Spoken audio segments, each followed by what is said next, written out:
رسول اللہ صلی اللہ علیہ وآلہ وسلم نے فرمایا، حضرت ابو سعید خدری رضی اللہ عنہ سے روایت ہے کہ نبی کریم صلی اللہ علیہ وآلہ وسلم ایک آدمی کے پاس سے گزرے جو ایک بکری کو کان سے پکڑ کر کھینچے لے جا رہا تھا۔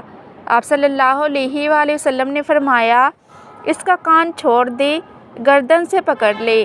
ابن ماجہ 3171۔ رسول اللہ صلی اللہ علیہ وآلہ وسلم نے فرمایا، حضرت سبزہ رضی اللہ عنہ سے مروی ہے کہ نبی کریم صلی اللہ علیہ وآلہ وسلم نے فرمایا، جب لڑکا 7 سال کی عمر کا ہو جائے تو اس کو نماز کا حکم دیا جائے، اور 10 سال کا ہو جائے تو نماز نہ پڑھنے پر اسے مارا جائے۔ حوالہ مسند احمد 15414۔ رسول اللہ صلی اللہ علیہ وآلہ وسلم نے فرمایا، حضرت ابو ہریرہ رضی اللہ عنہ سے مروی ہے، انسان میری عبادت کے لیے فارغ ہو جا، میں تیرے دل کو مالداری قناعت سے بھر دوں گا، تیری محتاجی ختم کر دوں گا، اور اگر تو ایسے نہیں کرے گا تو میں تمہیں کاموں میں مصروف کر دوں گا اور تیری محتاجی ختم نہیں کروں گا۔ حوالہ سنن ابن ماجہ 4107۔